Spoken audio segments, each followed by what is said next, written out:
Hindi ito tungkol sa denomination, hindi ito tungkol sa ating samahan lamang. Ito'y tungkol kung bakit tayo nagsasama-sama, ito'y tungkol sa ating Panginoong Hesus.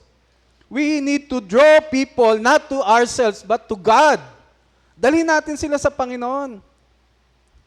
Kaya ito yung sinasabi ko Katulad nitong lalaking ito, bakit siya nananatiling may sakit? At nasa harapan na niya si Jesus Christ, but he was talking other things. Parang ganito, akala natin yung ministry ang magpapagaling sa atin. No! Akala natin the more we are involved, the more we will become effective and useful. No, hindi ministry. Ang kailangan natin ng Panginoon. At naniniwala ako, maraming nasa ministry may karamdaman. Ulitin ko po,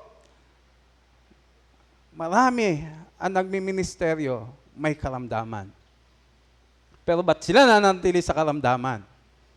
Hindi sila malapit sa Panginoon. Kaya nga ang tanong ni Jesus Christ, do you want to get well? Ito itanong mo sa sarili mo, Lord, ano ba yung karamdaman na meron ako? Baka meron akong bitterness. Baka may sins ako na paborito kong puntahan. Baka may namumuhay na dito sa sexual immorality. Baka may mga namumuhay na dito sa mga kabuktutan at magkaalipin sa kasalanan. I'm not condemning you. I want to draw you to Jesus Christ na magbibigay sa iyo ng kagalingan.